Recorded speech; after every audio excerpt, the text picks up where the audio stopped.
for WEC 24. Yeah. We've seen maybe 2 or 3 X-Borgs a day. Yeah. Out of groups. So back in the day, X-Borg was a really good counter towards Alpha in the jungle. You know, a really good counter towards heroes that are very sustainable. How does it fare in this meta right now? Well, yeah, because of the rise of more beefier lineups, high defense lineups, the X-Borg, because of the poke damage that it can deal with, has become the main answer to that. Now, there's an interesting relationship between the X-Borg and the Eve. Some people would argue that the Eve will be able to take down the Faraga armor quickly. Some people would argue that the X-Borg actually makes it sad for the Eve to team fight, because you bring down the box, that's an easy target for the X-Borg to go, hey, I know where to put down my last insanity. Right there. I don't care to fight under your ultimate, because you will still eat my ultimate. That'll be a big trade. You force the Eve low, and then that's a chance to go. But the problem right now is that you're up against the 1-1. And if Indonesia decides to pick a tankier frontliner here, yeah, it might be able to take some damage, but it supplements it well enough that the X-Borg might actually not be that big of a deal. Again, I'm going back to the idea of around the Eve right now, that Mongolia in game number 1 didn't fight well around it. Now, Tigreal's open. Edith banned out, Luo Yi banned out as well in the second phase. What are we looking at for the mid laner for Mongolia here? Luo Yi's gone. Valentina's Jushin's still gone. open. Valentina. Valentina's still Do they open, want to but do that again? it's proven that it's tough. It's proven. The Edith has been banned out, so there's less of a reason for the Valentina to want to be picked up here. Exactly. So something tells me it's not the Valentina anymore. What are we looking at? Vexana maybe? Vexana Aurora. Yeah, somewhere along those lines. If this is a slow frontliner, and if they want to provide it even more problems, they might even opt to go for a Lilia. And with the Lilia presence, that might mean that the 1-1 has a lot of things to deal with. So, you pick up the Gatot Kacha here at 4th, because if you decide to go for a backline mage, the formation of Mongolia, with how scrappy their team fight already is with the X-Borg and Phoveus, the backliner mage will not have a good time. Yep. It still might end up becoming the Aurora and Vexanas of the world that you mentioned, but I would like Mongolia to really highly consider the Lilia here. And what makes it more interesting Yep. is this Gatot doesn't show where it goes. You still don't know. It could flex. be Kiboy, it could be Luke. And that's what I said, right? You leave that red 5 for Luke, because Luke is the wild card. Yeah. Luke is the X factor in Team Indonesia. Anything he does and any play he makes affects everything on the map. Yeah, that's been the template that Indonesia has been drafting with, right? Using that flexibility between Kiboy as well as Luke as we get into the final 2 picks from Mongolia. And that's going to be a Lunox as well as a Khalid. Very interesting. We've seen one more Lunox mid in the groups. I'm not so sure if I would say I support it. Yeah. I mean, technically, if we're talking about heroes that can kind of fend for themselves in the mid lane, like a Lilia, a Lunox does have that, especially at level 4. Yeah. I mean, yeah, you have the brilliance to save yourself, you have that capability, but it goes down to the classic idea from that game number 1, where this looks like a lot of pressure right now, just still on the Moskov. And now you have 3 tanky frontliners. And even though, yes, you think of Lunox as the one to shred down frontlines, and hey, honestly, surprisingly enough, the X-Borg is a little bit happier. This is still a tough game for a Lunox, and the lineup that has a Lunox and a Moskov together as your main damage dealers, that now it falls back to this 1-1 game for CW might actually be even better than the last one. I'd say it's better for the X-Borg, worse for the Lunox, and that's weird because the X-Borg came in the draft first. So it's Would just be chunking them out. Well, we're going to find out if they can chunk it out or not. Jumping into the Land of Dawn again, game number 2 in this best of 3. Can Mongolia go ahead and even out this series? Again, it's a single elimination, so if this is a sweep by Indonesia, Mongolia will have to dip out of here for the WEC 2024 for Iesf. And similar things, you know, you're going to see this kind of fall into place in the early portion of the game. And I think once again, that is always going to have to be what we look to see if Mongolia can do. Can they get their footing early on? And even if they do that, like they did in the previous game, they've got a whole lot to deal with. And this time around, it is a Gattacacha, which we have seen do so much for teams that draft this hero in, and with the Revitalize. So we could see a fight breaking out here this early on already, but it looks like they just post up. Mongolia will go ahead and get that Lith Wander and set things up again. It's just a battle for the Lethal Wanderer. Bit of an advantage now over towards the X-Borg. Sun's getting quite low. Good taunt over to Forbid. Albert's moving over. Ethan putting some damage back on Suns again. Albert not level 4 just yet. Ethan will flicker out, respecting the possible instant level 4 that Albert can get. Yeah, that's troublesome because again, you saw there if Albert wanted to go ahead and spear him alpha, he probably could have caught him, but they decided to be a little bit more disciplined, take things in their favor where they can. And the fact that Ethan doesn't have a flicker right now, you know, it puts him in a kind of precarious situation even with this. So look at this, they're trying to go for Sands. Last Insanity, flicker out from Sands. They bait out a big resource before Turtle 1 spawns in the game. All right, again, objectively, the team that usually gets this first objective does kind of have that upper hand in the early game. They build through it. You could see both teams kind of going and trying to make the plays if they can. Mongolia has been the aggressor, I would say, throughout the series. A lot of the times, they've been trying to get the early advantage going on, but they've just got to go ahead and respond now. So Albert, he'll start up the turtle. Ethan gives the information. This could just be a situation where Mongolia maybe gives this away. Ethan not level 40 yet, so half health from the turtle. They reset it. Kibo is so far away. Good penalty zone from Luke to stop him. Suns will be the one to pick up the turtle. Now as Ethan goes in for the healing forbid. Jumps into the back line, but first blood will be claimed by Suns as Albert deals with Sixora, who did not have the Faraga armor. Now it's Aizen all isolated. Has a demonic force. Brox to go for the Infernal Pursuit, but will be bursted down before he can even get this next one. Forbid in the mid lane now zoned away. And Indonesia pick up 3 free kills and a turtle. Mirko, I know you saw it, the flicker forward coming out from Forbid, and then there was, you're waiting for the damage to come through, and then you're like, oh wait, it's not there. It's not there. It's not there for the Lunox, even against Sands, trying to pull through, and even with that, they just got a whole lot in the hands of Indonesia off that first objective, plus these kills, and this is what we always talk about. When this team, when Indonesia, their players get the advantage, they will not let up. Mongolia has shown us that they like to fight even when they're down. So they could still come out with a response from this, and that might mean that, hey, Ethan, now that he's got that level 4 available, he might be the one to start things up with the Raging Sandstorm. He had to burn his flicker earlier on, so they didn't really have many tools to be approaching that first objective. And once again, it's all about scaling. They're scaling. Exactly. We already got a preview of the damage. It's not there right now. Nope. It really isn't. And that was the big concern, I guess, for Mongolia, right? Even though we see what they were going to do, what they can do with the composition, it relies heavily on mid to lane. Luke, penalty zone in the bottom lane, unable to connect onto Aizen. Good spacing there.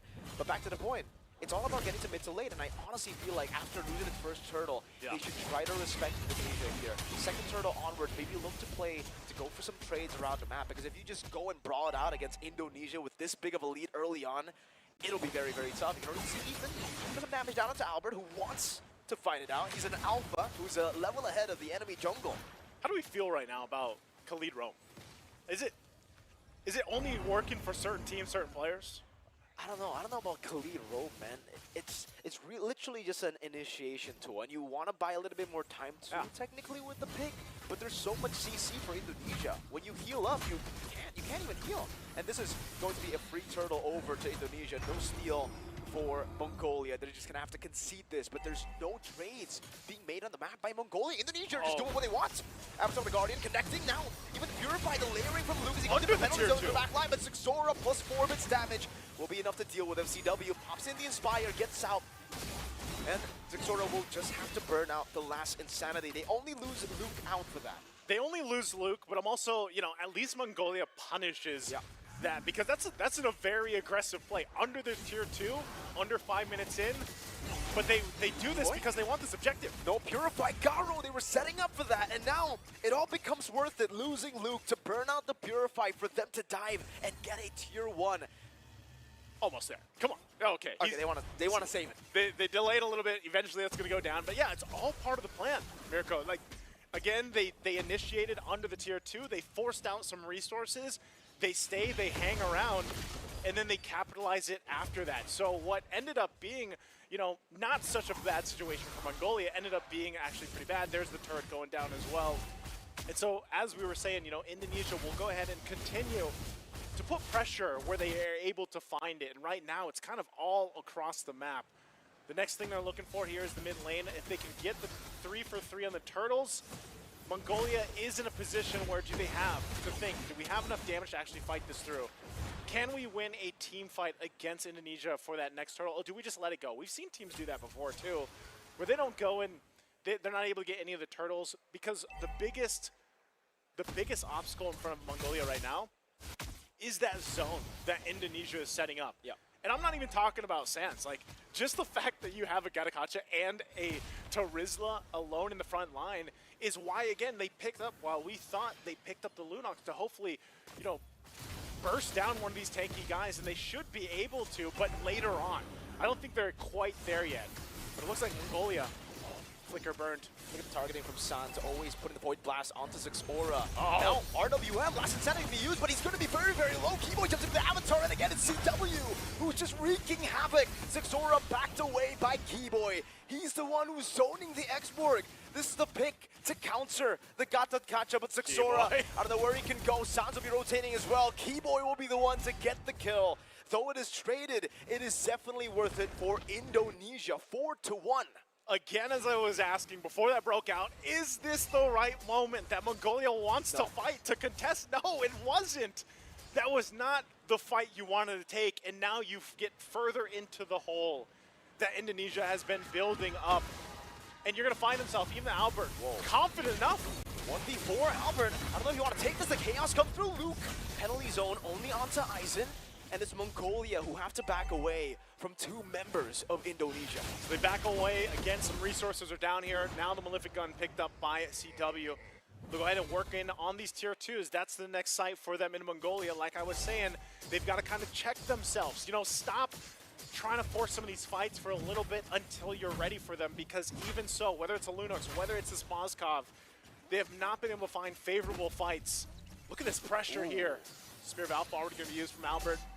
Enough to go ahead and just put pressure enough to get these tier 2s. Even the Brilliance being used right now. And I'm sure Forbid's thinking, man, you know, was this the right pick for this lineup? Because they can't really do much but just to watch this. Good push, though. Trying to get something out of anything up top. I don't know, though. They're going to get a tier 1, but I think for Indonesia, they're very happy trading the tier 1 for 2 tier 2s. Shields popped as well. Shields popped. Holy defenses already down for Mongolia. Luckily for them, I would still say they have pretty good wave clear. RWM to chunk them away, to try to zone them away, to try to take this turret without utilizing great raging sandstorm from Ethan, but it gets bursted down. CW throwing the kite away now. The last insanity gets used up. Luke uses the penalty zone to kite away, and they have been able to do it. Great kite back from Indonesia. 2 of the frontliners down, and it's in the perfect time for the Lord to spawn in the game. Mirko, if they weren't down to 7,000 gold, that could have been different for Mongolia. It was probably the best initiation they could hope for after Indonesia started it, but they're just outgunned right now in terms of the items and economy. So that's an objective secured, a Lord secured for Indonesia. And if only Mongolia had a little more firepower in that exchange, they probably could have gotten a couple kills out of it. But like you mentioned, great kite back and just disengage from that fight, from that setup. You know, Ethan couldn't have hoped for a better Raging Sandstorm in that situation, but now they have to go and prep up. Can they defend this? We're under the 10-minute mark. The shields are already down. They were worked on earlier. Here's the Lord in the mid lane. Let's see how to utilize it. Lord of the mid lane going to be able to charge into the base. CW getting rid of the holy defense up top, as that's going to be a Spear of Alpha over to Zixora, taking the Faraga armor away. Also an RWM, interestingly, already used up. CW unable to get the turret in the mid lane, but it is already very, very low. The look towards the second empowered waves to try to get this turret down. Again, for Mongolia, they have pretty good wave clip. Penalty zone. Luke catching Ethan. Now the Avatar of the Guardian. They all just crash down onto Mongolia. It's still a lot of damage placed down. That's a shutdown. CW taking out, but look at Albert on this Alpha, who's an absolute monster at this point. A snowballing Spear of Alpha.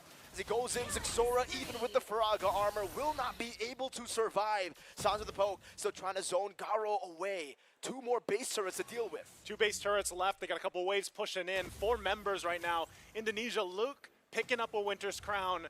They could possibly still look to push this in. They're going to have to clear the waves out. Rest of the members from Mongolia do come up. So right now, they hold on into this game at number 2. They don't want to get swept here. Making Indonesia work for this win. Once again, Mongolia trying to just hold things together. It's slipping out of their hands, though.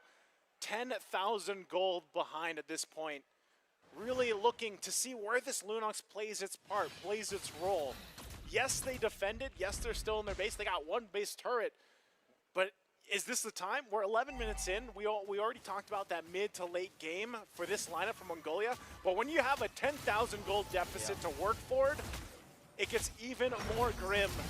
So the fight's here into the jungle. Oh, CW still able to kind of wait now. Oh, the Demonic Force connects. CW will be chased down. Crossbow tang from CW to turn it around again. And the translation over from the crossbow tang over to Eisen as he goes in for the Infernal Pursuit. It'll be Albert in the mid lane together with Luke escorting this one melee minion. That's a penalty zone to bait out the Purify. Now the Spear of Alpha as they go for the shred onto Garo. So many turret shots tanked away by Indonesia.